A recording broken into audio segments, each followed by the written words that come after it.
Мен қазір деген неге жатыр едім? Ешкіге жатыр едім, иә, ешкінің что-то аяғы ауыр жүр. Қазір сіздерге көрсетейін. Мынандай болып өстіп тұрады.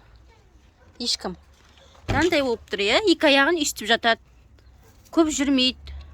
Бұған не болып қалды түсінбей жүрік. Что-то жүргенде андай ақсақтап жүретін сияқты. Тұрсын қарашы ал. Ол не деп түсінем, аяғын қалай нетеміз, не болды? Дым түсінбей жүрік. Сүтті итакта аз беріп жүр. Бұл ана алдында баласы өліп қалды ғой, кішкентай лағы. Енді соны уайымдап жүр ма, жалғыз өзі ма, андай нетіп жүр ма, білмеймін.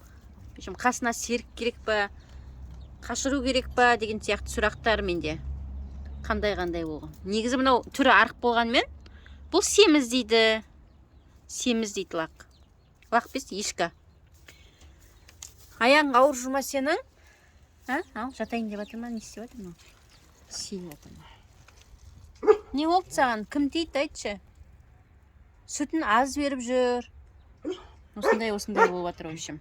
Осындай ешкі бағып жүргендеріңіз болса, айта кетіңіздер. Мына ешкі бұрын бағып көрмеген, бұл ешкіге не болып жүрғанын түсінбей жатырмыз.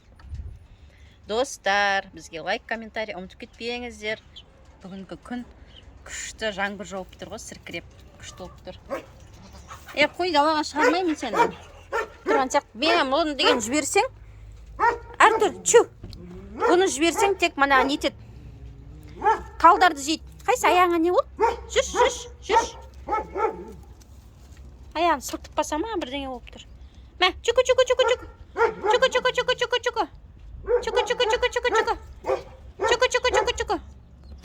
Кел, мә, емшегі тырсиып тұрған сияқты, бірақ аппазғантай сүт береді ғой. Не болып кетті, үстіңді тырналап? Үстің қышып кетті ма не? Мә, чуку.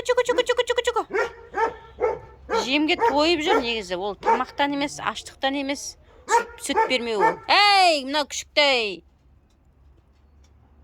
Мә, чуку. Ішіп сатын сияқты, осы жалғыз өзі бар ғой. Ал, жақсы. Кешке келеміз, сауға, аман бол. Давайте, пока.